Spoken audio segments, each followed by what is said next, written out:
喝过恒河水的都知道，恒河水苦中带涩，还有点怪味。可我却直接灌了满满一大桶，只因全球病变降临，体内的疾病越多，病变之后就越强。有人患有红眼病，能释放激光切割一切；有人发烧48度半，觉醒烈焰焚身，吞噬万物。而我前世因身体健康沦为食物链底端，最终被抓到矿山，每天25小时挖矿，活活累死。而如今重回到病变前1个月，第一件事就是搜集各种病毒，但那些罕见稀有的病原体可都不便宜。于是我先将房子抵押，获得了88万的启动资金，可我依然觉得不够，又打开手机，张张嘴摇摇头，将能撸的网贷全都撸了个遍，带着白嫖的100万来到了一个酒店。根据前世记忆，今晚这里将会举行一场拍卖会，其中就有着一只携带异变病毒的水熊虫。前世觉醒了水熊圣体的富商林源就曾炫耀过，他就是喝下装有水熊虫的水后觉醒的。而此刻直到拍卖会过半，一个特殊的密封罐才被推上了台，现场众人满脸问号。要知道这次拍卖会的起拍价最低都是30万，可这么个破罐子怎么看都不值这个价格。主持人并未被台下的不满情绪影响，保持着职业性的笑容道：大家稍安勿躁，且听我详细介绍。这个小罐子里装着的是极其罕见的变异水熊虫原体，古玩字画大家都见得多了，可变异水熊虫大家可都没见过吧？虽然冷门，但收藏价值绝对是天花板级别的。然而过了好一会，台下却没一个人出价，不管主持人把这一片水熊虫说得多么稀有，却没一个人认可它的收藏价值。唯独我目光火热，直接举起号码牌，30万我要了。此话一出，无数道目光顿时朝着我的方向看了过来，他们没想到还真有人出价，都以为又是哪来的公子哥，钱多的没地花了。就连主持人的眼皮都忍不住抽搐2下，不过脸上依旧保持着职业的笑容。这位先生出价30万，还有没有要跟的？我出35万。话音落下，又有人举起号码牌，喊出了一个稍高的价格。我打眼看去，发现此人并不是前世那位富商林源，不过前世林源能花50万拍下这水熊虫，估摸着就是跟这家伙竞价抬上去的。40万我毫不犹豫，直接再加5万。40万在前面几件拍品的衬托下，似乎不算什么，但花这么多钱去拍一个水熊虫，已经算是大手笔了。然而那出价35万的哥们，见我毫不犹豫就喊价40万，顿时就放弃了竞价。40万，还有人继续跟吗？主持人面带微笑的问道。半晌后依旧无人回应。就当大伙以为要落下帷幕的时候，忽然一道声音又响起：我出45万。众人循声望去，发现出价之人是隔壁府城的大富豪林源后，脸上的表情愈发变得玩味了。这下有好戏看了。林源可不缺钱，见此我眼里闪过一抹凝重，自己手上的资金就100万出头，如果林源执意要跟，我也拿他没办法，必须让他打消这个念头。于是毫不犹豫举起号码牌，喊出了60万的价格。在场客人们无不瞠目结舌，这小伙子是什么情况？一口气加价20万，不知道的真以为这玩意是什么宝贝呢。林源的眉头也不禁皱了皱，他是有钱，但也不是大风刮来的。之所以想要拍下这水熊虫，完全是觉得好玩，但在他心中，这东西也仅仅只配他拿出一点点小钱而已。想到这里，林源再次喊出70万的价格。然而话音还未落下，我便再次跟着出价100万。此话一出，全场寂静，无数道震撼的目光同时看向了我所在的方向。为了一个砸在手里的玩意出价100万，在大家眼里完全就是傻子行为。林源听到后，嘴角也忍不住一抽，将手中号码牌放下，显然是不准备再跟了。最终这罐变异水熊虫原体还是让我给买下，我也是终于松了一口气。花了100万买了别人眼中无用的水熊虫，不过这一切都值得。前世觉醒了水熊圣体的林源，可是号称不灭之躯的存在，不仅防御力高到爆表，受了伤后还能在短时间内迅速恢复。这两个特性无论是哪个，单拎出来都是顶级天赋。而拿到了水熊虫原体后，我正准备回家，背后就传来一个男人的声音，转头看去，发现是一个披着黑色衬衫的眼镜男。我顿时心生警惕，揣在兜里的手握紧了装着水熊虫的密封罐。眼镜男笑了笑，随后自我介绍道：我叫常硕，是水熊虫的卖家，你应该就是刚才买下那只水熊虫的人吧？闻言我眉头微微一皱，心想如果他是后悔把水熊虫卖了，想要赎回去的话，我会毫不犹豫让他有多远滚多远。常硕似乎是看出了我的想法，露出了个友善的笑容，你误会了，我是来跟你谈合作的。你花这么多钱买这只水熊虫，背后肯定有哪家大型生物实验室吧？我在英国位于大厦境内的一家生物研究基地工作，这只水熊虫就是我偷偷拿出来的。你如果想要一些稀有的病毒样本，可以找我，一份样本50万，怎么样？而听到这些的我还是表现得面无表情，但其实内心早就狂喜不止了。刚刚还想着从哪里去搞一些稀有病毒，现在常硕就找上门来了。而他见我一直沉默着不说话，则是有些急了。价格方面，你要是不满意，我们可以再商量。一份病毒样本我可以只收30万，但这已经是最低。我强行压抑着嘴角的笑容，故意面露严肃之色。30万还是有点高了。常硕牙关紧咬，30万已经是底价了。你要是觉得不行，我就去找大厦其他的生物实验室了。见对方确实是不会松口，我也只好答应下来。30万就30万。你们研究基地有多少种病毒？常硕想了想道，大概100多种啊，里边大多都是些罕见的稀有病毒。闻言我顿时更加兴奋了。如果我一样要一份，你能拿得出来吗？可以，不过你得先付1半的定金。见此，常硕心中激动无比，要是能做成这一扇大生意，那他往后的日子可就潇洒了。随后与我留了联系方式后，便匆匆离去。如今100多种病毒，一份30万，也就是我最少需要准备3000万。可这么大一笔钱，光靠贷款肯定弄不下来。我的大脑飞速转动，想起江南首富刘凯龙向全世界发布的悬赏，称如若有人能治好其女柳如烟的基因性疾病，则可获得1亿元奖励。而我前世就在柳氏集团旗下的矿场当黑奴，我偶尔听到过矿场内几个小领导聊天，说是柳氏集团在各地疯狂收集天山雪莲，并集中将其销毁。当时听到这个消息后，我就有个猜测，柳氏集团这么做的原因，会不会是因为天山雪莲会威胁到柳如烟？换一种说法，这天山雪莲会不会就是在病变机缘来临前，能够治疗柳如烟体内的基因性疾病的药？如果这个猜测是真的，那只要把这个消息卖给柳氏集团，我的手上自然就不会缺资金。想到这里，我不由有些期待起来，找到刘凯龙公布的电话拨了过去。此刻柳氏集团的董事长办公室内，刘凯龙坐在桌前，朝着身旁轮椅上的女孩看去，眼中满是愧疚。10年前，柳如烟体内的怪病刚刚显露迹象，便直接将她腾晕在了学校，在英国整整治疗了3年，最后还是无功而返。柳如烟的身体每时每刻都在忍受常人难以忍受的的剧痛，3年时间便直接让柳如烟双腿失去知觉。如今又过去7年，此刻不仅仅是双腿，就连双臂的知觉也全部消失。咚咚，敲门声音响起，办公室大门随即被推开。我在司机的带领下进入了办公室内，走进来的第一眼便看见了坐在轮椅上的柳如烟。一刹那，瞳孔还是止不住的一缩。在前世，尽管我日日夜夜都在矿场里干活，但也都听说过如烟魔帝那响当当的外号，4个大字令天下人谈之无不色变。在我打量着柳如烟的同时，刘凯龙也在审视着我。就在刚刚，他已经把我的背景全部调查清楚。说吧，你准备怎么治疗我女儿？在这之前，我想先确认一件事，如果我的方法真能对你女儿的病症起作用，那1个亿的赏金应该就能给我吧？刘凯龙不耐烦地摆了摆手，钱我有的是，就怕你没资格拿，要么你直接说治疗方案，要么就赶紧走。见此，我也不再废话，你女儿的病用天山雪莲熬药即可治好。刘凯龙当即让秘书去准备药材，我的目光时不时地朝着柳如烟的方向看去，没想到前世赫赫威名的如烟魔帝，在觉醒之前竟然如此文静。在我打量着柳如烟的同时，刘凯龙的眼皮子在不断的狂跳，他娘的，这小子还要看我女儿看多久？待会要是你的法子不管用，看我怎么收拾你！2个半小时后，去拿药的秘书终于敲门走了进来。刘凯龙拿起熬好的药，一点一点的让柳如烟喝完。怎么样，女儿，感觉好一点了没？刘凯龙目光紧紧的盯着柳如烟，柳如烟此刻眉头紧皱，而原本那苍白如纸的脸色渐渐浮现出一抹红晕。他那本古井无波的眼神忽然泛起波澜，目光赫然看向了自己的右手。只见那原本早已失去知觉的右手，此刻竟然微微抬了起来，真的管用！刘凯龙一脸震惊，随后便是狂喜。一旁的我也松了口气，虽然一直装得像没事人一样，实际上刚刚也是紧张的不行。柳如烟试了试调动左臂，可这次却并未如他所愿，手臂依旧摆放在轮椅之上，没有动弹丝毫。父亲，左手还不行。他语气中闪过一抹失望。刘凯龙赶忙看向了我，周先生，这是怎么回事？你先别急，治疗总要有一个疗程，柳小姐的病需要慢慢恢复，而如今我的治疗方法有效果，那1个亿的赏金是不是应该？刘凯龙大手一挥，对着秘书道，去把1个亿打到周先生的卡里，日后我女儿的病如果真的痊愈，我会再奉上感谢金。一直寡言少语的柳如烟此刻竟然也开口了，谢谢周先生，您对我的恩情我永世难忘。他明眸皓齿的脸上满是感激，不用不用，能治好你的病就行。看着这一幕，我差点没忍住笑出声来。等病变降临那天，这俩人不知道会是个什么表情。而此时，一直放在口袋里的手机响了一下，发现是钱到账后，我当即随便找了个借口准备离开。离开柳氏集团后，我当即给长硕发了一条消息，钱我已经准备好了，你们研究基地的病毒，我全部都要1份。没过多久，对面马上传来回信，没问题，那你把定金准备好，来这个地址线下交易，在一间高档酒店内。我把装满现金的箱子往桌子上一摆，长硕看着里面那满满的现金，激动坏了，给我2天时间，到时候我会把你要的东西都给你。闻言我点了点头，不过有件事我得跟你说一下，我那100多种病毒，你能不能把它们都放到一个试管里？长硕整个人不由愣了一下，他用一种极其不解的眼神看向我，这样做的话，那些病毒就失去研究价值了。你一个生物研究院的人，连这个道理都不懂吗？而且很可能会2次乃至数次不可控的变异，到时候病毒变异成什么模样，谁也不清楚，搞不好一座城市都得沦陷。说到这里，长硕的眼里闪过了一抹恐惧，他可是很清楚，那都是些魔鬼级别的病毒，什么变异埃博拉、变异新型狂犬、变异天花等等，随便拿出来一个，都是世人谈之色变的存在。可现在竟然要把这些恐怖病毒放到一起养蛊，这小子是要准备灭世吗？长硕在我身上打量了几眼，心中暗暗揣测，你管我干什么？我给你钱就完了。我并没有因为长硕的话而感到害怕，相反的还兴奋的不行，竟然还有变异这种好事。我可巴不得这些病毒越变越强，最好是变异成一个分分钟毁灭世界的超级病毒。长硕顿时被我的话噎住了，顿了半晌，僵硬的点了点头。反正他拿到钱之后就远走高飞了，到时候不管是想干啥都跟他没关系。转眼2天时间过去，我把另一半的现金带到酒店后，就看见了早在房间里等候多时的长硕。他小心翼翼地打开一个小盒子，一根神秘试管出现，按你的要求，我把105种变异病毒全部放了进去。长硕一边说，还一边拿出了一个 U 盘，这里面是这105种病毒的详细资料。我只是看了那 U 盘一眼，便将视线重新挪回到试管上，接着将盒子盖上装进了口袋中，随后头也不回的直接离开。时间缓缓流逝，很快距离病变机缘降临的日子只剩下了最后几天。今天我收到的一个跨国快递包裹，拆开取出里面仅有的一个小瓶子，嘴角不由勾起一抹笑容。这可是我专门找人从樱花国弄来的宝贝，100%精纯度的核废水。将瓶子安安稳稳放进储藏柜，我的心中不禁升起一抹期待。自打那天从长硕手中拿到了那100多种病毒后，我在接下来的日子依旧没有停下变强的脚步，凡是能想到的变强方法，我都专门去收集了一遍。此刻我的储藏柜里可谓是宝物满满。而在2天半后，蓝星所有人的脑海中同时出现一道声音，病变纪元即将开启，24小时后，所有人类将会迎来进化，体内疾病负面状态越多越严重者，进化层次越高。仅仅1分钟过后，整个蓝星的互联网都瞬间炸开了锅。这一夜，蓝星上无人安眠，原本身体健康者捶胸顿足，恨自己为什么没有多生点病，而原本就被病魔缠身之人，此刻却是大喜过望，高呼老天有眼。而我此时待在屋子里，面前的桌子上摆着几个显眼的瓶瓶罐罐，其中最引人瞩目的则是中间的那条试管。将近1个月时间，里面的病毒绝对变异到了一个前所未有的程度。我目光又看向旁边的几个瓶子，分别是从拍卖会上买来的变异水熊虫原体，从樱花国代购来的核废水，还有从其他渠道收集而来的致命毒药。我迅速将几个瓶子里的东西混合在了一起，手上多出了一个装着墨绿色不明液体的小瓶。当时间还剩下最后1分钟时，我直接将小瓶打开，猛地灌入腹中，一股火辣的灼烧感率先从舌根处传来，紧接着全身各处爆发出猛烈的剧痛，短短数秒时间便疼得让我近乎快要晕倒。我双目突出，脸色铁青，体表遍布密密麻麻的血管。随着倒计时来到最后1秒，天地间像是被一道无形的大手拂过，所有患有疾病痛苦的人类在此刻皆是感觉体内病痛消失。不仅如此，他们还惊奇地发现身体似乎变得不一样了。患有肺癌者呼吸之间吞吐巨量灵气，身体强度指数级提升；皮肤病者表皮变得坚如磐石，刀枪不入；双腿残疾之人2腿有着使不完的牛劲，随便一蹦都能直接蹦出10几米高。柳柳氏集团董事长办公室内，该死，怎么会突然降临这个病变纪元？柳如烟坐在轮椅上，满脸都写着疑惑和不解，当然还有一抹深深的后悔。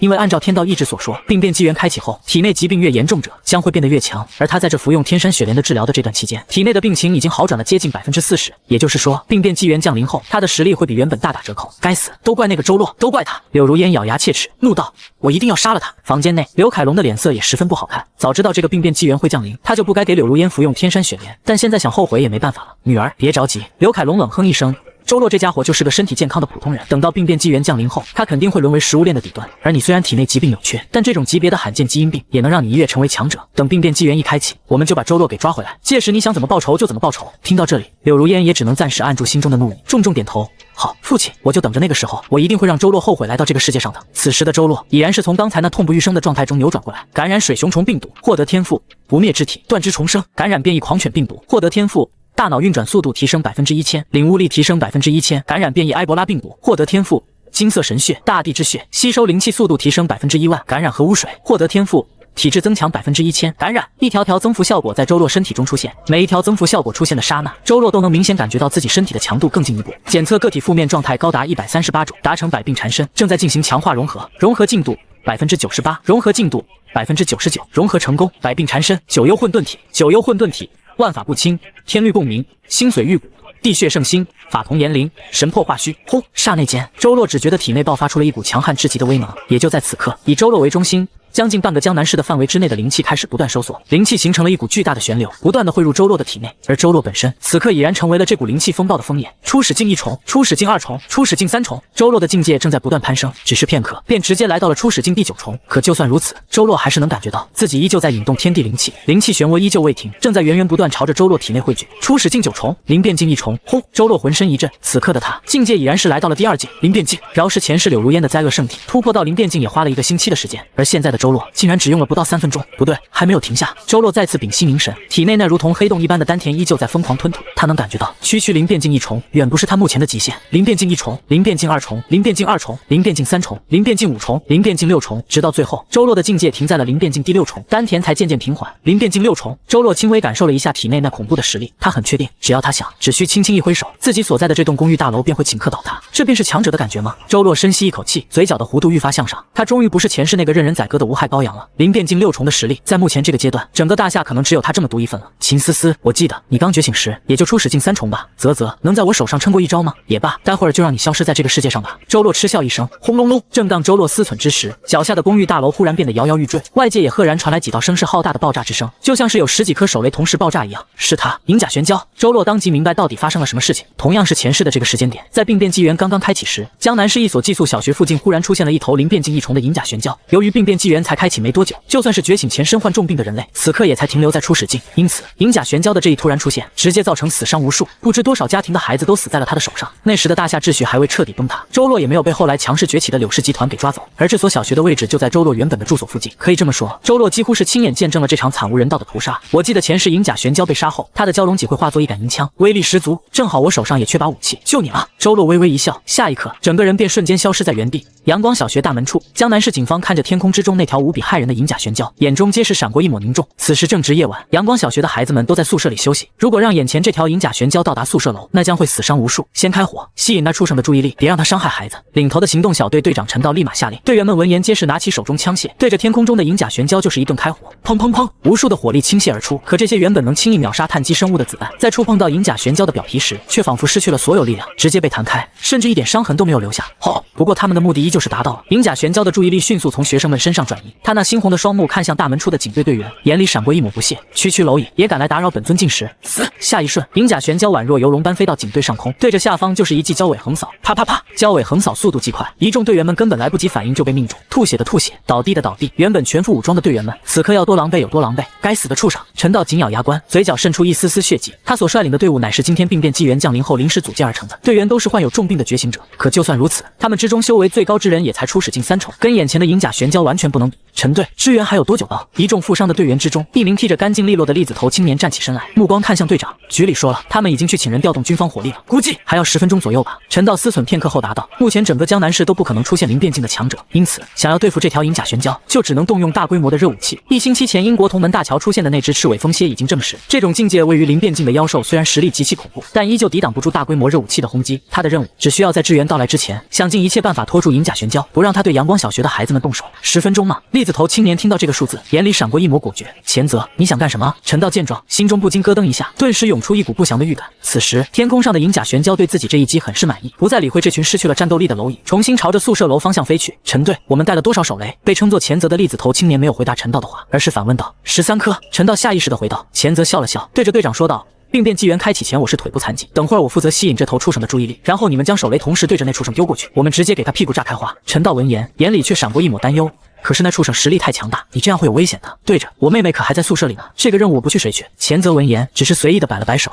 行了，我要出发了，你们可别辜负了我啊，不然我可要找你们负责的。他半开玩笑的说道。随后，前泽嘴角便咧起一抹笑容，他双眸看向天空中的银甲玄蛟，怒吼一声。畜生，你前爷爷我还没死呢，跑什么？说罢，他重新举起手中的步枪，对着天空中的银甲玄蛟又是一顿狂扫，砰砰砰，如同挠痒般的攻击再次惹怒了银甲玄蛟。他怒吼一声，便重新朝着前泽方向飞来。对，赶紧来找你前爷爷我！前泽大笑一声，在银甲玄蛟飞来的同时，整个人身形如灵猴般跃上了大门口保卫室的楼顶。银甲玄蛟看见前泽不仅没跑，反倒是还来挑衅自己一样，顿时就怒了。他浑身顿时浮现出一抹淡淡的荧光，准备好好给眼前这个蝼蚁一点教训。可就当他飞到了前泽的身前，距离地面只剩下不到10米的高度时，小队中13颗手雷的保险同时被拉开，同时朝着天空上银甲玄蛟的方向丢去，一道剧烈的火焰便瞬间在空中爆开，轰隆隆，声势浩大的爆炸声瞬时传遍了整个江南市。呜呜，银甲玄蛟被这突如其来的一击给炸得两眼一黑，整个蛟手都被炸得鲜血淋漓，尤其是那对猩红的双目，此刻更是血肉模糊。剧烈的痛感刺激着银甲玄蛟，使它在天空中漫无目的的乱飞。而前泽那边则由于距离银甲玄蛟距离过近，也遭受波及，身上的防弹衣已经破碎，伤口到处都是，但脸上的笑容却依旧如初。他拼尽最后一丝力气，一跃回到小队之中，对着陈道等人喊道：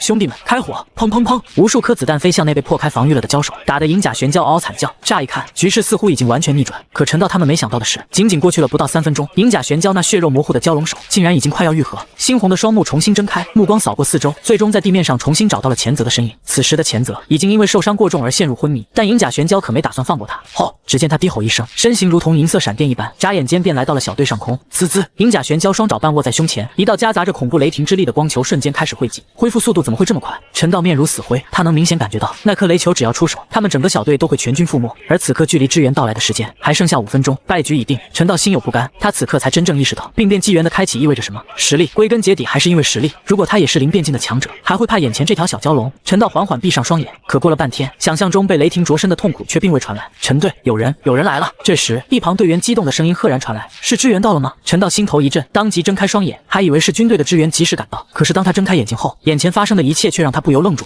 只见那明月高悬的天空之上，一道身影赫然立在半空中，与那银甲玄蛟对立。后，银甲玄蛟看着眼前这突然出现的男人，眼里不由闪过一抹怒意。自己还没教训完地上的那一群蝼蚁呢，怎么现在又蹦出来个拦路虎？找死！银甲玄蛟心神一动，手中的雷球已经汇聚完毕。只见他两爪一挥，雷球赫然出手，裹挟着狂暴的雷霆之力，直直的飞向前方。雕虫小技，正好也拿来测试一下我的九幽混沌体。半空中的那道身影不是别人，正是听闻爆炸声而赶来的周洛。他双手背在身后，面对眼前即将到来的狂暴雷球，脸色是岿然不动，完全没有任何惧怕之意。轰！雷球飞行速度极快，瞬间就到达了周洛面前。狂暴的雷霆之力顷刻间炸开，使周围瞬间形成了一片满是毁灭气息的雷霆领域。吼吼！银甲玄蛟看着这一幕，眼里闪过一抹满意之色。这颗雷球可是他竭尽全力的一击，这个半路蹦出来的人类绝对扛不住。接下来就是他享受血食的时刻了。银甲玄蛟欲要掉头离开，可就在这时，一道声音马上从他背后传来：“你想走，我同意了吗？”银甲玄蛟猛然回头，只见那片雷霆领域此刻已经缓缓消散，而领域中心那道负手而立的身影依旧站在其中。九幽混沌体，万法不侵，面色平稳，呼吸绵长，没有半点受伤的痕迹。怎么会这样？银甲玄蛟大惊失色，听闻你的蛟龙脊不错，既然如此，那就留下来给我当兵器吧。周洛咧嘴一笑，不给银甲玄蛟任何反应的机会，当即一掌拍出，一道快要接近整个银甲玄蛟大小的掌印忽然出现，以迅雷不及掩耳之势猛地拍在了银甲玄蛟的身体之上。轰！银甲玄蛟直接被这一掌给拍向地面，巨大的身躯猛然砸在了阳光小学那无人的操场之上，砸出一个巨坑。这一幕直接把在场的所有人都看傻了，无论是老师、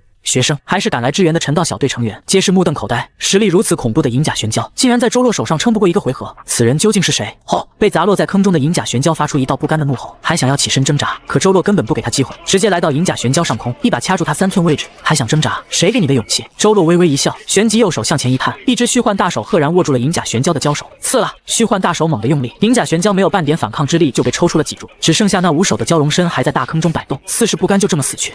银甲玄蛟的脊柱被抽出来后，逐渐开始缩小，最终连同蛟手一起化作了一杆亮银长枪，蛟手化作枪头，蛟脊为枪杆，整把枪一看便弥漫着一股肃杀之气。不错，果然不是凡品。周洛将银蛟枪拿在手上掂量了2下，心中甚是满意。要知道，病变纪元开启后，决定一个人实力的因素可不仅仅只有修为，掌握多少宝物也是实力的一个至关重要因素。周洛可还记得，前世不乏有一些身体健康、天资平平之人，但就是因为运气极好，获得了一些天地至宝，而导致实力大涨，最终称霸一方。想要成为世间最强之人，这种至宝也绝不能放过。这杆银蛟枪虽说不能称之为至宝，但在目前这个时间节点，也算是不可多得的宝物了。周洛将银蛟枪背在身后，目光转而看向地面上的阳光小学。经过这一场大战后，阳光小学可谓是处处狼藉，不过好在宿舍楼那一块还算完好，学生们也都安然无恙。当周洛看向那群孩子们的时候，孩子们也同样将目光投向周洛，无数双闪耀着童真的眼睛里，此刻满是崇拜。他们这一辈子恐怕都不会忘记今天所发生的事情。周洛扫视一圈周围，旋即便准备离开。银甲玄蛟已死，他接下来还有更重要的事情去做。他的身影渐渐远去，等他彻底消失在众人眼中后，陈道才慢半拍的反应了过来。他迅速给总部拨去一通电话：“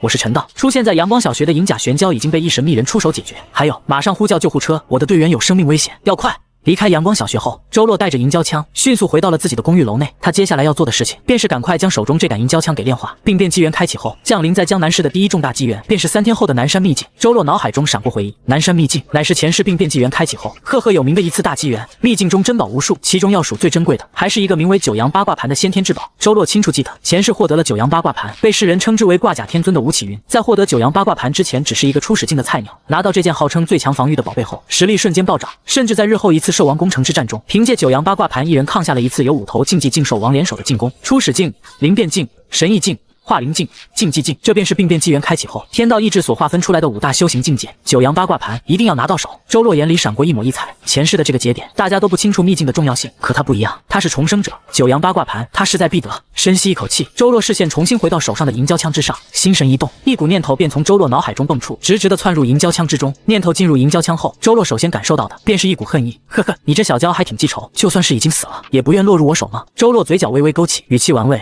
不过很可惜，既然你到了我手上，就必须听我的话。话音刚落，残存于银蛟枪内的银甲玄蛟意识瞬间被粉碎，这便是九幽混沌体给周洛带来的力量。神破化虚，不开玩笑的说，当今世上绝对没有2者能够在神魂强度上比得过周洛。粉碎了银甲玄蛟的意识过后，周洛便开始着手炼化银蛟枪，没有了银甲玄蛟的阻拦，炼化过程可谓是极其顺利，只用了半个小时，银蛟枪便已经被周洛打上了神魂烙印。这一刻，周洛才真正感觉到银蛟枪成为了他的东西，用如臂驱使来形容也不为过。很好，银蛟枪已经炼化完成，在准备前往南山秘境之前，先去解决一件事吧。周洛将银蛟枪收好，旋即直接离开了公寓。片刻后，一个居民小区里，周洛悄然来到一户人家的门前，咚咚敲响房门。很快走出来一个身形清瘦、面容姣好的女人。周洛，你还真的敢来？秦思思看着门外的周洛，嘴角勾起一抹冷笑。话音未落，她凭空伸手一抓，体内初始境3重的修为陡然爆发，想要将周洛抓入屋内。可当她触碰到周洛手腕的刹那，却发现无论自己怎么用力，周洛竟然在原地纹丝不动。秦思思，你是不是觉得你初始境的实力很强？周洛看着如同小丑般的秦思思，讥讽地笑道。说罢，他浑身一震，灵变境的气息显露无遗，一股巨大的压迫感直接将秦思思笼罩。灵变境？不可能，这不可能！你怎么可能是灵变境？你怎么可能是觉醒者？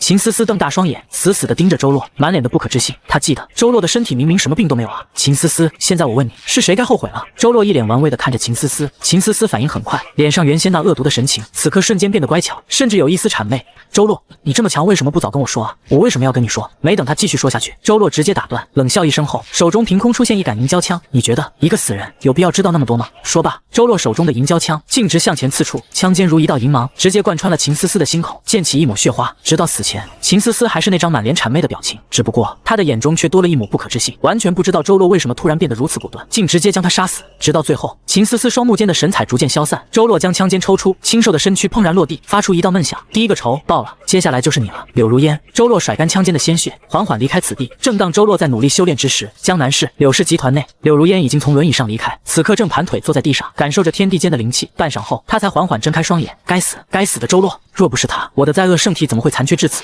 柳如烟绝美的脸庞上，此刻却布满了怨恨。她虽然心里早就做好准备，在病变纪元开启后，自己的体质会比原先有所下降，可没想到下降的幅度这么大。她已经知晓，自己原本能够成为传说中的灾厄圣体，修炼速度领先普通人千倍万倍。可现在，数个疗程的天山雪莲将她的灾厄圣体给破坏，变成了如今这残缺版的灾厄圣体。修炼速度减缓了一大半不说，那些独属于灾厄圣体的各种天赋也随之远去。若不是灾厄圣体最关键的一个天赋起死回生还存在，她真的要心态爆炸了。不过也正因为灾厄圣体残缺的原因，这个天赋她只能使用一次，一次过后便会彻底失效。父亲，找到周洛在哪里了没有？一想到这里，柳如烟就气不打一处来，阴冷的目光瞬间看向一旁的刘凯龙。刘凯龙被柳如烟盯得有些汗流浃背，赶忙摇了摇头道：我们的人已经找到了他之前住的地方，但那个房子已经在1个月之前被周洛给抵押出去了，而且这段时间里周洛也没有回去过一次，他现在还在不在江南市都是一个问题。刘凯龙语气有些不确定，那就查他的银行流水，他不管去哪，总归是要用钱吧。柳如烟咬牙道，他算是恨透了周洛，明明此刻的他已经能靠着灾厄圣体，在这新到来的病变纪元中称霸一方，成为世间最强的那一批人，可就是因为周洛，这一切都破灭了。甚至柳如烟都怀疑周洛是不是早就知道病变纪元会降临，所以提前来坑了他，但这个怀疑实在太过离谱，柳如烟也就没有多想。银行那边出了点问题，我们的人都联系不上了，没办法查。刘凯龙叹了口气，自打病变纪元降临后，世界上可以说是乱了套了。他能清楚预见到，用不了多长时间，以往建立的秩序都会轰然崩塌，实力才是日后的硬通货。对于周洛毁了柳如烟的灾厄圣体这件事，刘凯龙也是恨到了极致。如果能让他找到周洛，他绝不会轻易放过。就在这时，办公室大门忽然被人敲响。刘总，您要找的人，我们找到了。此话一出，柳如烟和刘凯龙皆是精神一振，快进来！刘凯龙大手一挥，秘书抱着一个笔记本推门而入。笔记本屏幕上正播放着一个视频，视频中一个青年身影正负手立在半空之中，他的对面则是一条巨大的银色蛟龙。紧接着，只见视频中的青年对着银色蛟龙随手挥出一掌，一道巨大的掌印赫然出现在半空，狠狠地轰击在了蛟龙的身躯之上。那威势极其惊人的巨大蛟龙，竟然就因为这一掌直接被拍入地底。接下来就是青年硬取蛟龙脊柱的一幕，可能是拍摄距离太远导致的，视频并不算清晰，但这一幕幕画面却依旧刺激眼球。当然，最关键的是，刘凯龙和柳如烟都认得那随手将蛟龙杀死的青年究竟是谁。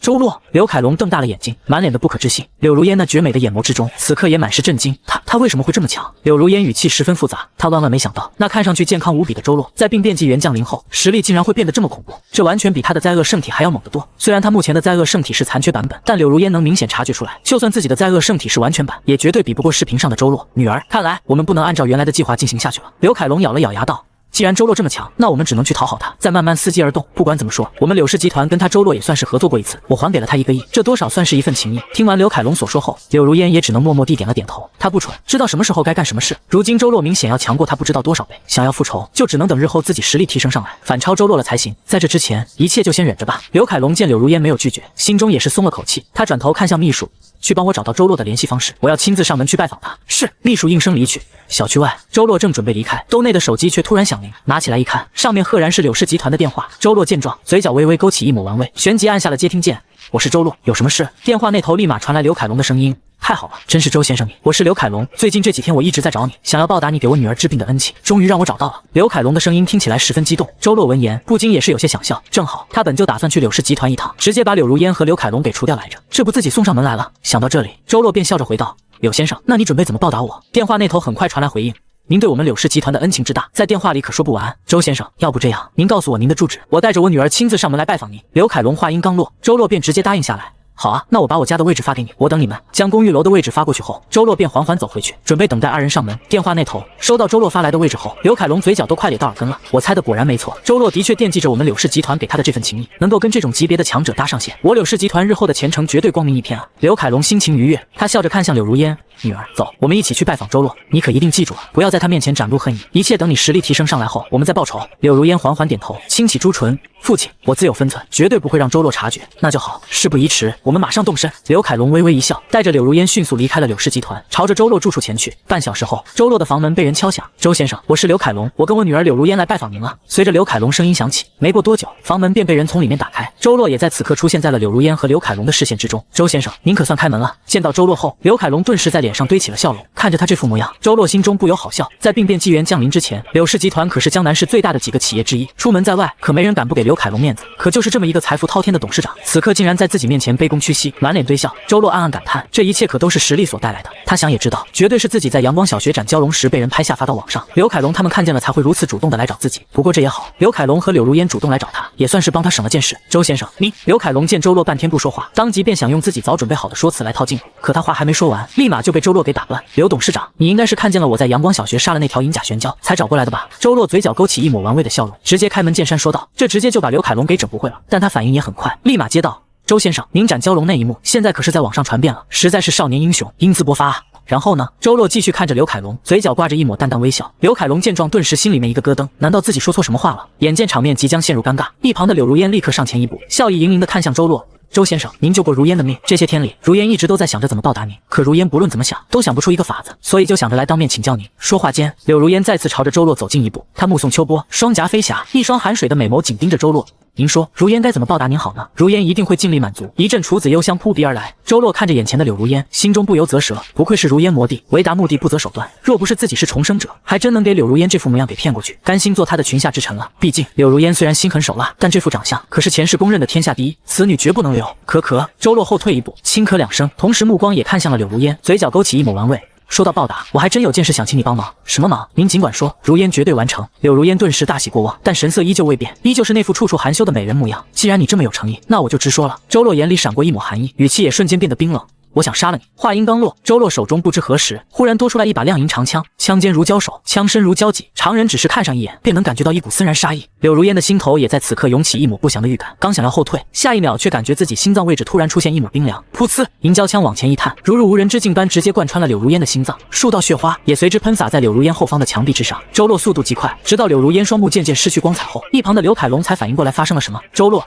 刘凯龙大惊失色，他完全没明白周洛为什么要杀了自己女儿，而且还是如此不留情面，如此果断地取走了柳如烟的性命。难道自己女儿在什么地方惹到了他？来不及多想，在刘凯龙说出这3个字的时候，银胶枪已然从柳如烟心脏位置拔出，紧接着枪头瞬间调转，飞快间便直接贯穿了刘凯龙的心脏。扑通，二者直挺挺地向后倒去。走廊的墙壁上此刻已然溅满了血花，连杀2人，总共用时不到10秒钟，柳氏集团今后便不复存在。做完这一切，周洛心中别提有多畅快了。于私，他已经算是给自己报了仇，把前世虐待自己的柳氏集团给根除；于公，他也算是给天底下除去了一个大祸害。这一世再也不会发生像前世秋荷氏的悲剧了。确认完柳如烟和刘凯龙真正的死去后，周洛便也没在此地多待，直接离开了这套他刚买的房子。病变机缘已经开启，房子这种东西已经不再像之前那么重要，只要实力足够，他想去哪就去哪。这套房子脏了，不好意思，我直接换一套，就是这么任性。周洛离开后，大约过了1个小时，走廊中那原本已经没了呼吸的柳如烟，此刻体内却忽然绽放出一道黑色光芒，黑色光芒迅速遍布他的身体，开始修复着体内外的每一处伤口。不多时，伤口便全部修复完毕。柳如烟也在此刻缓缓睁开了双眼，首先映入眼帘的便是一旁死不瞑目的刘凯龙，还有四周那满是血迹的墙壁。脑海中的记忆也开始恢复，柳如烟那绝美的俏脸逐渐变得扭曲，怨恨、愤怒，种种负面情绪开始在他心中酝酿。周洛，我柳如烟跟你不共戴天！他银牙紧咬，嘴角都因为用力而渗出血迹，歇斯底里的怒吼着。这时，周洛的邻居房门忽然打开，走出来一个光膀子壮汉。谁特么在发疯啊？还让不让人睡觉了？他一出来，眼前这极具冲击力的一幕顿时就让他愣在了原地。杀人！壮汉还没来得及喊出声来，柳如烟便双眸一冷，瞬间来到壮汉跟前，右手掐住了壮汉的脖颈。咔兹！下一刻，壮汉的颈椎立马被捏断。杀完一人，柳如烟却根本没有心理负担，连看都没看壮汉的尸体一眼，他只是径直来到刘凯龙的尸体面前，默默地将他抱起，旋即进入了电梯。在电梯门关上的那一刻，柳如烟的眼角也悄然滑落一滴血泪。周洛，你杀我父亲，又害我灾厄圣体天赋失效，日后我必然让你感受我的痛苦。柳如烟喃喃自语道。2天时间过去，一间房屋内，周洛盘坐在地，随着他一呼一吸之间，周遭的天地灵气不断的汇入他的体内，直到到达一个临界点时，周洛的丹田忽然一震，灵变境6重，灵变境7重，长长吐出一口气。周洛重新睁开双眼，果然如我所料，灵变境7重了。虽然境界突破，但周洛还是觉得有些不满意，能感觉得出来，我的9幽混沌体吞吐灵气的效率十分恐怖，但就是没有一个好的呼吸法来辅助转化。周洛摇了摇头，心中有些遗憾，如果有一本好的呼吸法，那他目前的境界绝对不止灵变境7重。南山秘境马上就要开启，希望里面能有一本还不错的呼吸法吧。周洛起身整理了一下衣服上的灰尘后，便直接出了门。离开所在的楼栋后，周洛抬头朝天上一看，只见不远处的天空之中，云层开裂出一道巨大的裂缝，无数道金光正从裂缝之中照射而出。金光照射的位置正是江南市的正南方，一座被当地人称为祁南山的大山，那里就是南山秘境的开启之处了。时间还早，先上网看看我闭关的这2天世界上发生了什么。这一世有了我这个变数存在，不知发展还会不会跟前世一样。周洛心神一动，当即拿起手机看了好一会儿后，他的脸上不由闪过一抹喜色，看来并没有因为我的重生而导致变化。周周洛微微一笑，这对他来说可算是一件大好事。既然世上所有的事情都未变，那他作为重生者的福利可就大太多了，能够提前预知一些事情的发生，能给他带来极大的好处。大夏内依旧是发展出5大势力，有黑羽王坐镇的百里集团，武藏仙体顾千华坐镇的傲岛顾氏家族，还有骷髅尊杨天鹰所在的骷髅会，以及大夏联盟。唯一有一点不同的是，少了柳氏集团，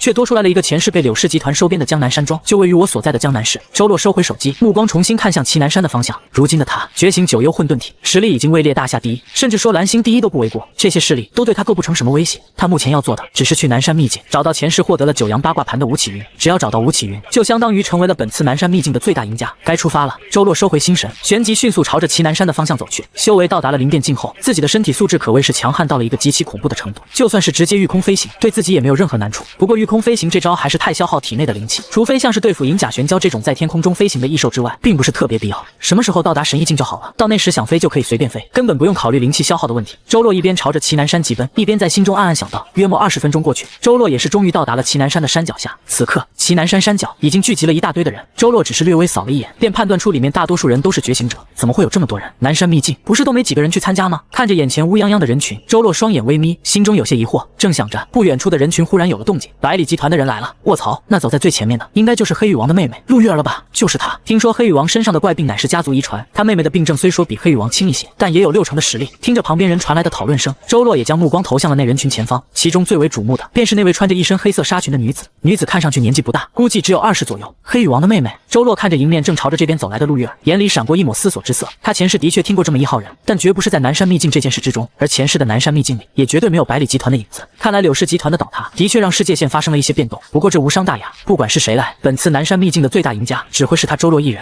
因为只有他知道此次南山秘境中最终获得了9阳八卦盘的人究竟是谁。吴启云，只要找到他，9阳八卦盘可就要易主了。想到这里，周洛便将视线收回，不再看向陆月儿方向，准备在人群中找寻吴启云的身影。他前世不止一次在电视上见过吴启云，所以很清楚他的长相。以他目前灵变境和9幽混沌体所带来的势力增强，只要吴启云来到现场，就绝对逃不过周洛的法眼。正当周洛准备开始找寻吴启云时，忽然之间，站在他身旁的人群迅速地朝着后边退去。很快，周洛周围就变得空无一人，唯有他静静站在原地。原因无他，因为陆月儿率领的百里集团正要朝着这边靠近。周围看热闹的人们皆是识趣地让出了一条路供百里集团通行，唯独周洛依旧站在原地没有动弹，惹得不少人纷纷侧目。这小子在发什么呆？别人百里集团都要过来了，还敢拦在他们面前？牛逼！这不纯纯的愣头青！百里集团还敢去得罪黑羽王扫清泰山市也没发生多久啊！打起来，打起来！正好也让我见识见识百里集团的手段。兄弟，快点过来，别愣着了！围观群众们立马开始窃窃私语，有好事者看热闹不嫌事大，不仅在一旁说着风凉话，还巴不得百里集团直接动手；也有看不下去的人赶紧喊着让周洛过来。这些声音自然全部落在周洛耳中，可他却没有半分退让的意思。前世的他因为实力不够，受的委屈已经够多了，这一世重生归来，觉醒了9幽混沌体后，若是还要处处退让，那周洛觉得自己可以找块豆腐撞死算了。从重生的那一天开始，周洛就在心中暗暗发誓，这一世只有别人让着他的份。周围好心人劝说的话语，并未让周洛移动分毫。也只是这片刻之间，百里集团的人已经来到了周洛跟前。领头的陆月儿见到周洛站在原地分毫未动，甚至连看都没看他们百里集团一眼，清冷的双眸不由微微眯起。你没长眼睛啊，敢拦我们百里集团的路是不是？跟在陆月儿身旁的一个精瘦男子立马就上前一步，准备好好给周洛一个教训。可陆月儿却直接伸手拦住了他，退下。陆月儿朱唇轻启，精瘦男子立马停住脚步，但看他脸色却依旧有些不服。陆月儿没管他，只是默默向前一步，来到周洛跟前，问道：先生是哪方势力的人？孤家寡人而已。周洛淡淡开口。此话一出，周围看热闹的人们又坐不住了。我以为这小子也是什么大势力的人呢，敢拦百里集团的路，结果是孤家寡人。妈的，这是活腻歪了吧？敢这样装逼，你别说，还真给他装到了。不过后果妈可就，嘿嘿，装一个逼，把小命给装进去，这买卖真亏吧？陆月儿听见周洛说自己孤家寡人后，紫眸不由微微闪动，紧接着他便转头对着手下人挥了挥手。不管他，我们走。是，手下人纷纷听令，由陆月儿带头，一拨人立马分成2拨，从周洛的侧边穿行。这幅举动直接把周围人看傻了。陆月儿竟然放过了他，真的假的？百里集团什么时候这么软了？连个拦路的小子都治不住？众人皆是不解。要知道，昨天泰山市还传来消息，黑羽王率领百里集团直接将泰山市本土的所有大大小小势力全部清扫，凡是不愿归属他们百里集团的，皆是被无情镇压。手段如此强硬的百里集团，今天竟然放过了挡了他们路的周洛，这又是什么情况？周洛见陆月儿没有打算找自己的麻烦，也是不由多看了他一眼。如果刚才陆月儿敢让手下人动手，那他将会毫不犹豫地直接将百里集团的人给全部镇压。不过既然陆月儿没有这么做，那周洛也乐得清闲。百里集团的人很快就全部从周洛身边走过。就在这时，远处的天空之上忽然出现一道黑影，紧接着黑影由远至近，越来越大，最终化作一名俊秀男子出现在众人眼中。玉儿妹妹，男子刚靠近地面，便直接对着陆玉儿喊道，紧接着他便直接落在了陆玉儿的身边，是江南山庄的三少爷阮岩峰。果然江南山庄也来人了，我就说嘛，祁南山出现这种异象，身为本地的大势力，江南山庄怎么会没动静？听说在病变纪元开启前，江南山庄跟百里集团就是故交，没想到这件事是真的。好家伙，那其他几个大势力的处境可不太妙了。旁观的人立马就认出来了这俊秀男子的身份。玉儿妹妹，今天怎么只有你过来？你哥哥他呢？阮岩峰落地后便笑着对陆玉儿问道，我哥哥他有别的要紧事处理，所以就只有我过来了。陆玉儿的语气平淡如水，似乎对阮岩峰的这番殷勤并不买账。不过阮岩峰却根本不在意，只是微微点头道，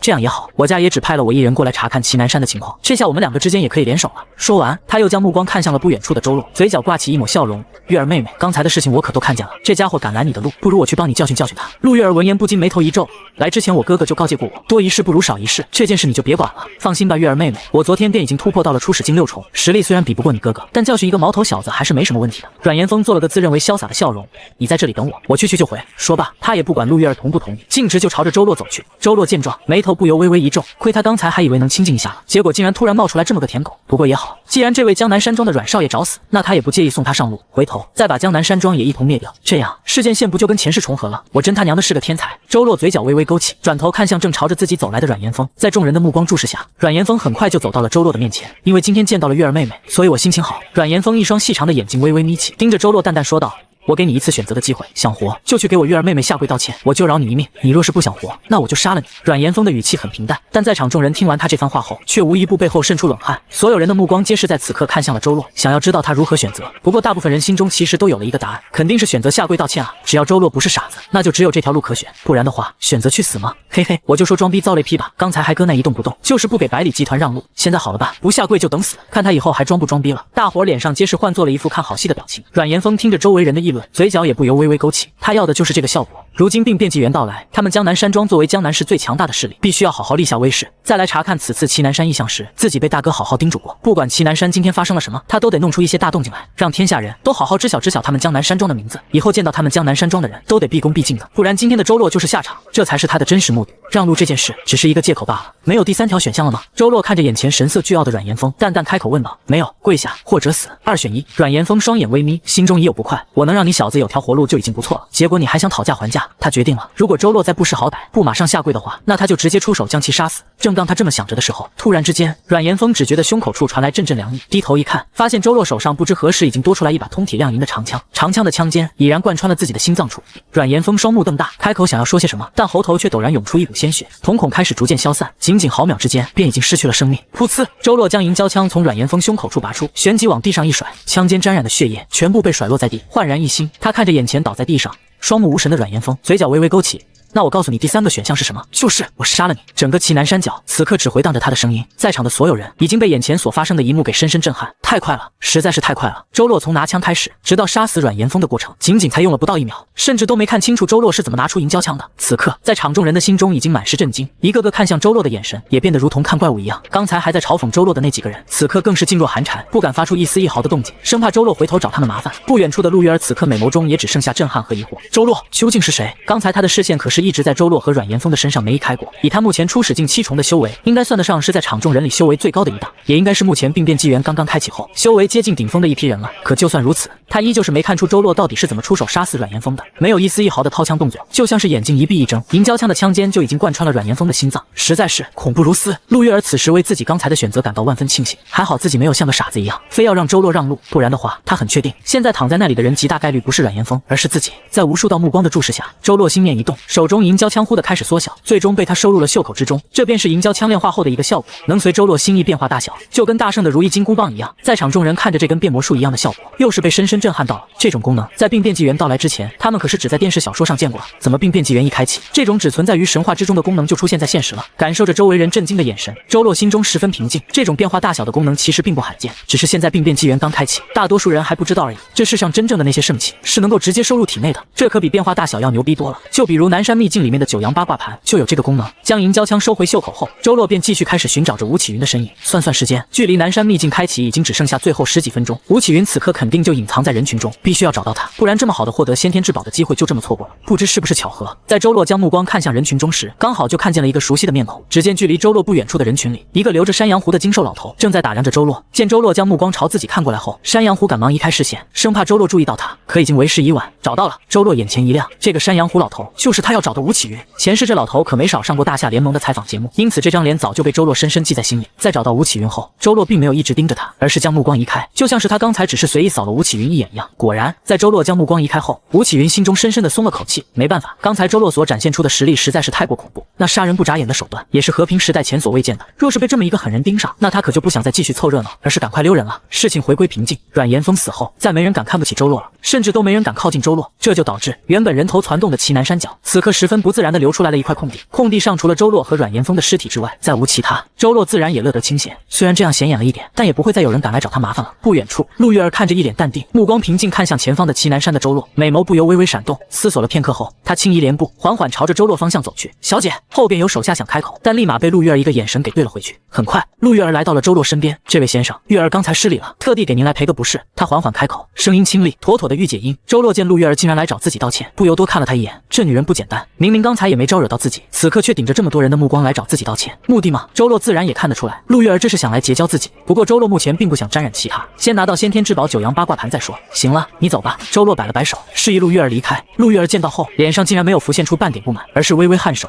月儿告辞。说完，他便自个儿又回去了。这一幕，大家伙看的可是眼珠子都要瞪出来了。牛逼，人家百里集团的小公主过来给他道歉，他是真一点不客气啊！你要是也跟人家一样吗？你也能？这就是强者吗？哎，你们说，他跟陆月儿的哥哥黑羽王哪个更牛逼？这还用想，肯定是黑羽王啊！别人黑羽王可是如今公认的大夏5大强者，这家伙虽然不知道名字，但如果他真的厉害，怎么可能一点名气都没有？你说的也对。阵阵讨论声传入刚回到百里集团的陆月耳中，他对这个说法并不否认。在他看来，周洛虽然很强，但也绝对没有自己哥哥厉害。周洛刚才出手斩杀阮岩峰的那奇快速度，哥哥来了也能办到。陆月儿回到百里集团后，所有人的注意力也逐渐从周洛和他身上移开，重新回到了眼前异变的祁南山之上。随着时间缓缓流逝，云层中破出的金色神光已经快要将祁南山给全部笼罩。周洛拿起手机看了眼时间，最后3分钟了。他深吸一口气，目光微微瞥了一眼人群中的吴启云，只见吴启云也如同在场的其他人一样，看着眼前那镀了一层金色外衣的祁南山，眼里满是震撼。这种场景在病变纪元开启之前是绝不可能出现的。出使境2重，刚刚踏入觉醒者行列，速度应该不会太快。周洛暗暗观察了一下吴启云的修为，前世吴启云只说过他是在南山秘境中获得的九阳八卦盘，并未将具体细节说出，所以周洛还是要稍稍提防一下的。如果吴启云有着一些不为人所知的奇怪能力，导致他盯丢了的话，那可糗大了。轰！正当周洛思忖时，天空之上忽然发出一道巨响，云层瞬间被一道极其广阔的金色光芒全部驱散，旋即整个祁南山都被尽数笼罩。紧接着，大家脚下的大地忽然开始轰隆轰隆地震动，那偌大的祁南山也随着震动开始慢慢一扁。不过片刻时间，祁南山竟然一分为2，露出一道如同天门一般的裂缝，裂缝内透着金色神光，场外人根本看不清里面的景象，但在场所有人都能感觉得到，这裂缝里面绝对藏着什么不得了的东西。冲啊！不知是谁带头喊了一声，紧跟着山脚下的所有人皆是不要命了一样朝着那道裂缝冲去，其中就包括了吴启云。动了！周洛很快注意到这一点，也立马随着人群，不对，准确的说是跟在吴启云身后一起朝着裂缝走去。不过他并未太过靠前，只是跟吴启云保持了一个10米不到的距离，确保不会跟丢。而吴启云可能是因为身体较为瘦弱，根本挤不过其他那些身强力壮的人，被落在了队伍后头。就在所有人都疯了似的朝着裂缝冲去时，忽然之间，裂缝内多出来了一道巨大的黑影，紧跟着黑影从金光中缓缓走出，众人也都看清楚了他的模样，一条通体漆黑的巨大蟒蛇。这巨蟒体长数10米，腰身更是比水泥柱子还要粗。它刚出现便扭动着巨大身躯，瞬间就来到了人群前方。紧接着，它张开血盆大口，身子只是朝前方微微一探，5、6个幸运儿便立马落入血盆大口，被巨蟒吞入腹中，生死不知。跑啊！有怪物！所有人都被吓到了。原本冲在最前方的那些人，此刻更是扭头就跑，恨不得自己没长出4条腿来。但其中也有些胆子大的，不就是条蛇吗？都觉醒了，怕他干甚？都跟我一起上，把这畜生宰了，再进那天门里面找宝贝。这番话还真激励了不少原本准备逃跑的人，他们纷纷稳住身形，准备协力抵抗这巨蟒。可是下一秒，那巨蟒只是轻轻一甩尾巴，那群想要屠蟒的觉醒者们，皆是被全部拍飞出去几10米远，当场毙命。其他还活下来的人，想都没想，登时掉头就跑，其中也包括了吴启云。这一幕幕，皆是被周洛收入眼中。果然，这条首山神兽还是出现了，跟前世一模一样。周洛看着眼前那条正在人群中肆意屠杀的巨蟒，目光闪动，他可是记得这条大蟒蛇可是在南山秘境杀了不少人，也因为它的出现，导致第一批来到祁南山的人伤亡惨重，也没有任何一人能够突破他的防线进入南山秘境。直到后来大夏联盟听闻消息派强者来支援，众人合力将这条巨蟒杀死后，南山秘境才终于是真正开启。可是这期间具体发生了什么？吴启云这么一个不起眼的觉醒者，为什么能在最后成为九阳八卦盘的获得者？这一切还得周洛亲自见证。想到这里，周洛默默后退几步，目光紧盯着吴启云。只要吴启云一有什么动静，他立马就会跟上。人群如潮水般退后，很快众人就都回到了祁南山的山脚。可首山巨蟒依旧在后面穷追不舍，每过1分钟就会有10几人死在巨蟒手下。原本那乌泱泱的人群数量正在疯狂减退，不知是不是因祸得福，一开始就被挤在人群后方的吴启云，此刻可谓是占据了逃跑的优势。他回到山脚下后，便迅速找了一棵大树作为掩体，躲在了树的后方。进入掩体后，他还时不时的探头朝着巨蟒的方向瞥一眼。可他不知道的是，距离他不远的地方，一直有一双眼睛正在悄悄观察他的一举一动。另一边，首山巨蟒进入人群后，立马就展开了他那凶残的一面，随意一个甩尾，便能直接抽死一大片的倒霉蛋。再一张口，又是几个人被他给活活生吞。方才奋不顾身朝着那扇天门冲去的人们，此刻已经是后悔至极。人群后方一开始就没有选择跟着人群一起冲锋的百里集团，现在的处境极其安全。陆月儿看着眼前这疯狂的屠杀画面，眼里没有半点怜悯，反倒是双眼微眯，似乎在思索着什么。半晌后，他转头看向了自己身后的百里集团众人，轻声道：“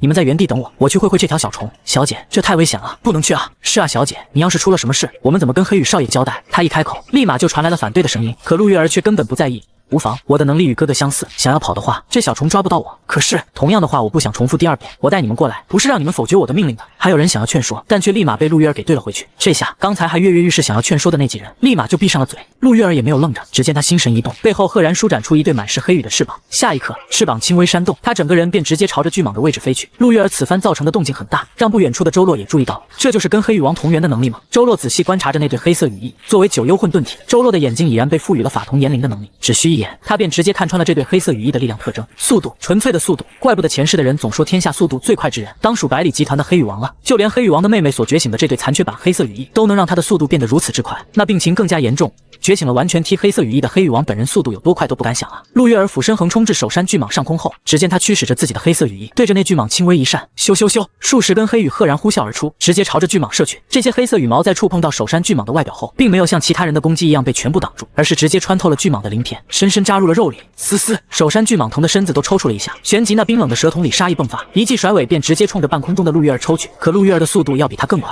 在蛇尾快要抽到他的那一刹，他一个闪身便躲了过去。咻咻咻，躲过了这次攻击后，陆月儿再次使出刚才那一招，数十根黑色羽毛再次扎入了巨蟒的体内，看上去就像是陆月儿占据了优势一样。这一幕也使得其他还在逃跑的人们眼里重新燃起了一抹希望。如果陆月儿能直接解决掉这条巨蟒，那他们岂不是就能进入那扇门了？看着那巨蟒被扎得嗷嗷惨叫的模样，周洛默默地摇了摇头，唇在刮痧啊。他心里十分清楚，这巨蟒虽然看上去被打得很惨，可实际上陆月儿的这2波攻击顶多只是让他有那么点疼罢，还远远达不到受伤的程度。果不其然，在陆月儿接连几次攻击过后，巨蟒似乎是被彻底惹怒了，浑身上下散发着一股血红色的气息，就如同进入了狂暴状态一样。呼，随着一道破空声响起，一记速度远比之前要快上数倍的甩尾，便直接朝着陆月儿抽打而去。这次陆月儿可没刚才那么从容，明显反应不过来，在蛇尾都快要到他脸上时才赶忙想要躲开，但为时已晚。虽然没有直接命中陆月儿，但这一记攻击也是结结实实落在了陆月儿的翅膀之上。啪！陆月儿整个人直接被从空中抽落，扑通一声便倒在了地上，黑色纱裙上登时沾满了泥土，嘴角也不由渗出血迹。小姐，百里集团的众人赶忙围了上去。陆月儿艰难起身，本就苍白的脸上此刻更是血色全无，如同扶风杨柳一般脆弱。退，快退！他刚想开口说话，下一刻那巨蟒已然游至离他不到10米的位置，血盆大口顷刻间张开，直直的朝着陆月儿扑杀而去。陆月儿的眼里顿时闪过一抹绝望和后悔，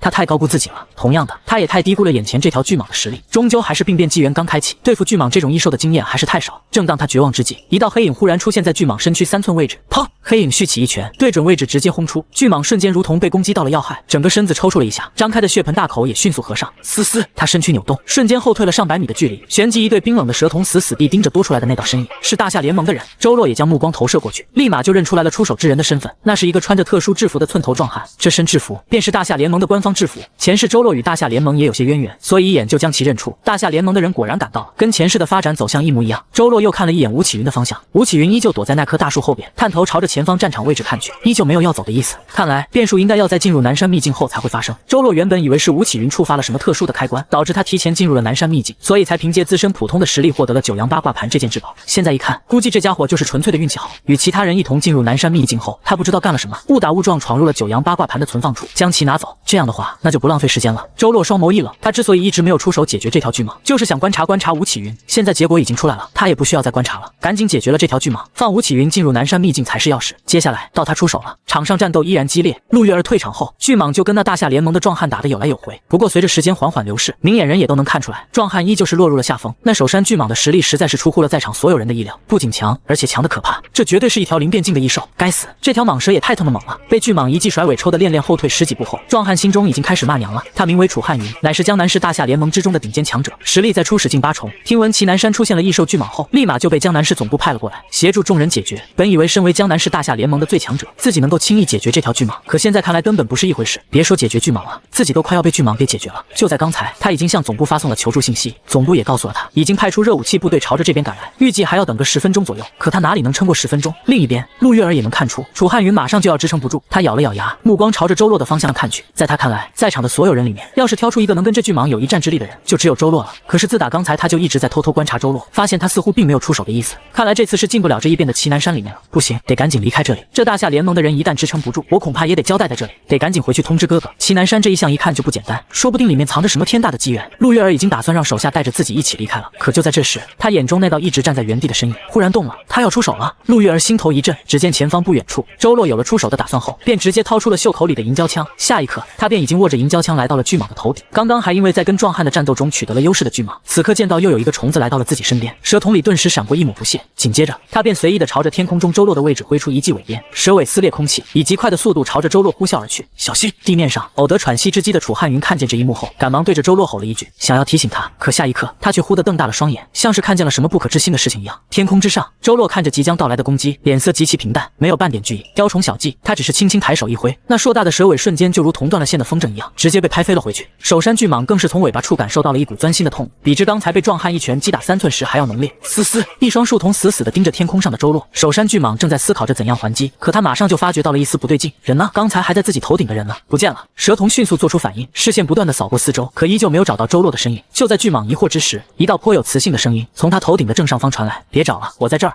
巨蟒吐出蛇信，立马张口想要对着周洛喷出毒液。这毒液可是他压箱底的招数，能瞬间融化一个与他同境界的灵变境强者。可他还没来得及施展，立在巨蟒头顶上方的周洛便直接将手中银胶枪往下一刺，噗呲，银胶枪如入无人之境，瞬间将巨蟒的舌头从上到下捅了个对穿。轰隆轰隆，首山巨蟒的身躯不断扭动，呼吸之间便将祁南山脚弄得一片狼藉。可周洛手上的银胶枪却如同被固定在了他的头颅里一样，依旧纹丝未动，直到一道道黑血顺着银胶枪尖流出，巨蟒的身躯也逐渐失去了活力，那双树瞳之中的光芒也开始渐渐消散。不过片刻，首山巨蟒便已经失去了生命气息，病变纪元初期的异兽还是太弱了，根本不够我出手。看着脚底下那冰冷的蟒尸，周洛右手微微发力，银胶枪便从巨蟒头颅里抽出。不应该说是我太强了，他嘴角微微勾起一抹笑容。这一世，他也算是体验到了什么叫做强者的感觉，自己已经不是前世那样手无缚鸡之力的弱者了。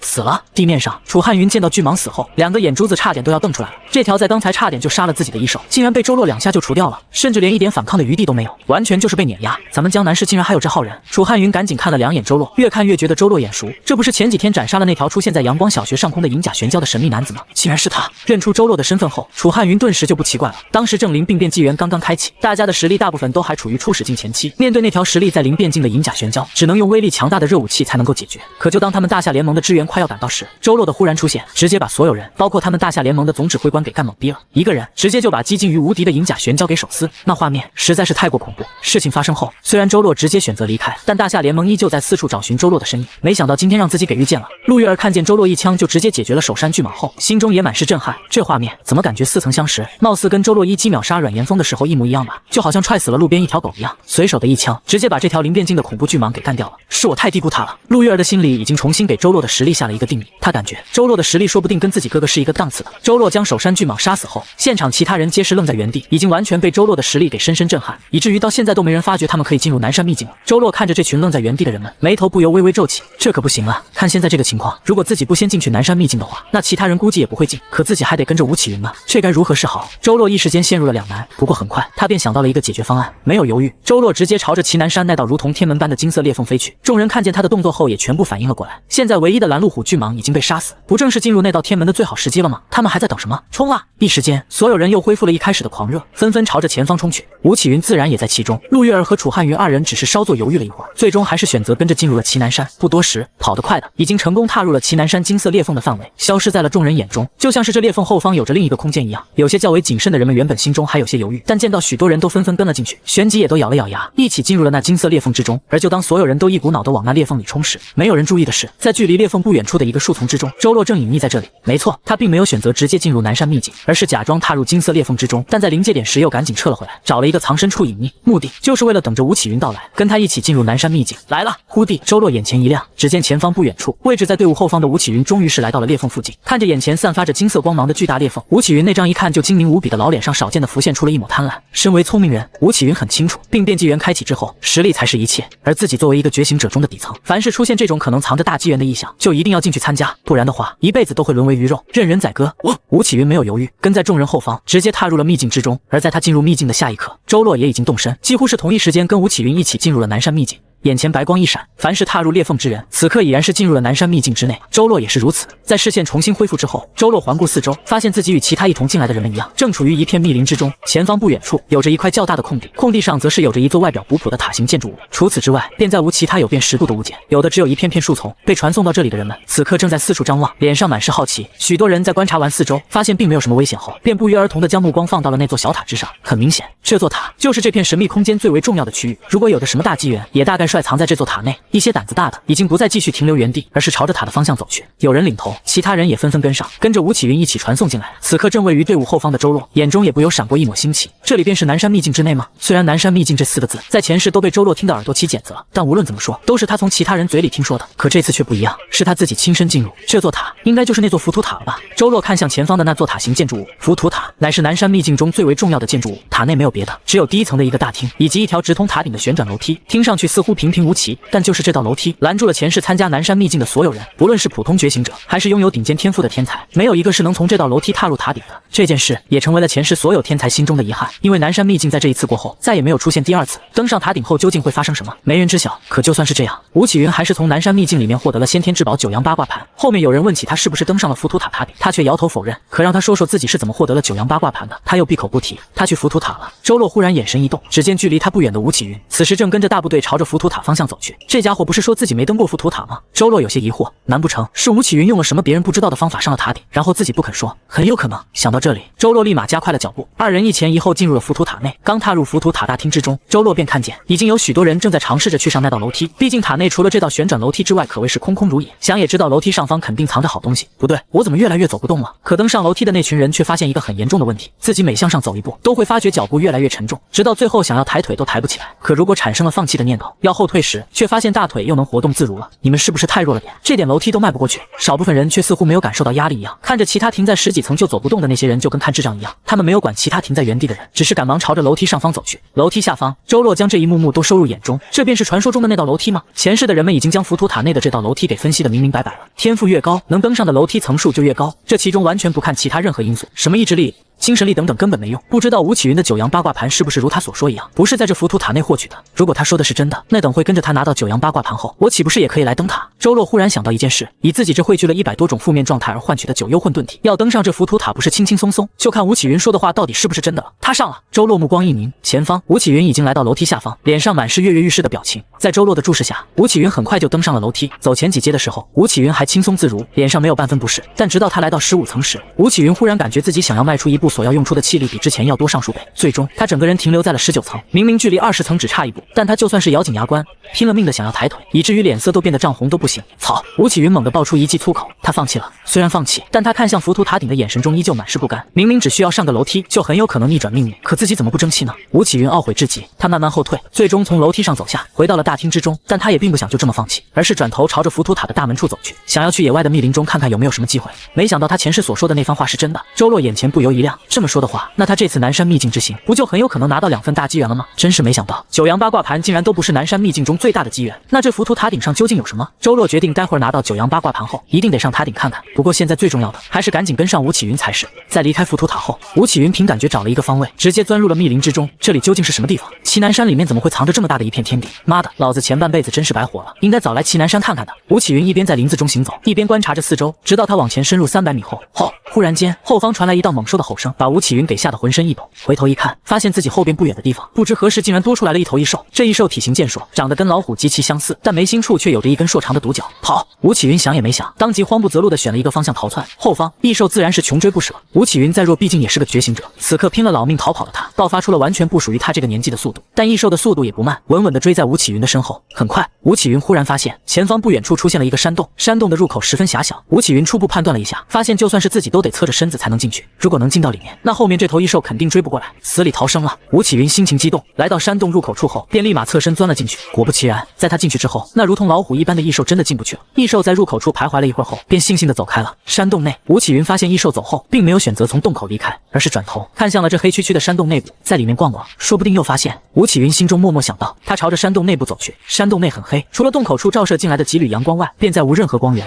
不过这难不倒身为现代人的吴启云，他立马掏出手机，打开了手电筒，山洞内顿时被照明。吴启云也看清楚了山洞内的构造，山洞不大，估摸着只有几十平米，洞里唯一的出入口便是吴启云进来的那道裂缝。在照亮了整个山洞后，吴启云的目光立马就被一个东西给吸引了。只见山洞最深处的墙壁旁立着一个半米高的石台，石台上方则是摆着一块八卦盘。那是什么东西？吴启云刚想去拿那块八卦盘，此时他的后方忽然响起一道声音，这东西原来在这里。吴启云顿时被吓得浑身一颤，他赶忙回头一看，发现自己后方不知何时已经进来了一个人，而且这个人他还十分熟悉，正是在祁南山杀了那条巨蟒的恐怖男子。在见到周洛的一刹那，吴启云神色一狠，当即不管不顾，直直地朝着那块八卦盘扑去。虽然他不知道周洛为什么要跟踪自己，但周洛刚才所说的那句话也让他知道了一件事，这块八卦盘绝对不简单。如果能拿到它的话，这个念头刚想起的那一刻，吴启云却惊奇地发现自己已经动不了了。回头一看，发现周洛正揪着自己的后衣领，衣服上传来的巨力使他动弹不得，还挺聪明，不愧是挂甲天尊。不过这块八卦盘的主人已经不是你了，安心上路吧。当着吴启云那满脸恐惧和不解的神色，周洛手中银胶枪已然刺穿了他的胸膛。吴启云的双眸逐渐变得灰暗，最终悄无声息地死去。扑通！周洛将吴启云的尸体甩到一旁，你也是该死之人，可别怪我心狠手辣。他看着吴启云的尸体，嘴里喃喃道：前世的吴启云虽然参与过几次抵抗异兽王的行动，但他本人也不是什么好东西，纯一个色中恶鬼。如果是单纯好色，那没什么说的，毕竟男人没几个好色的。但这老家伙好色的对象可是一些十分年轻的女孩，这种人死不足惜。周洛没有再管吴启云，而是将目光看向了那石台上的八卦盘之上。堂堂先天至宝九阳八卦盘竟然会出现在这么一个不起眼的山洞里。周洛走上前去，没有任何犹豫，直接将九阳八卦盘拿了起来。在他触碰到九阳八卦盘的一刹那，那原本落满了尘埃的八卦盘上忽然猛地闪过一道金光，紧接着周洛就发现自己的精神力正在被手中的八卦盘给渐渐吸取，但吸取的量并不多，所以周洛只是稍稍皱了皱眉头，并没有选择放手。片刻过后，八卦盘逐渐趋于平静，这是认主成功了。周洛也忽然发现自己已经跟八卦盘有了一种莫名的联系，据说这种先天至宝都有自己的意识，而且还会认主，现在看来果然是真的。周洛心中满是欣喜，现如今他也算是拥有了自己的第一件先天至宝了。前世的吴启云一个平平之躯，光靠着一个九阳八卦盘就能站在世间顶峰，获得挂甲天尊这个称号。如今的周洛不仅有着九幽混沌体这种变态体质，又获得了九阳八卦盘这种先天至宝，世上还有谁能比他强？如今九阳八卦盘已经到手，是时候去浮屠塔一趟了，就让我看看这浮屠塔顶究竟藏着什么东西。周洛心神一动，八卦盘直接被他收入体内，他毫不犹豫转身离开山洞，朝着浮屠塔的位置走去。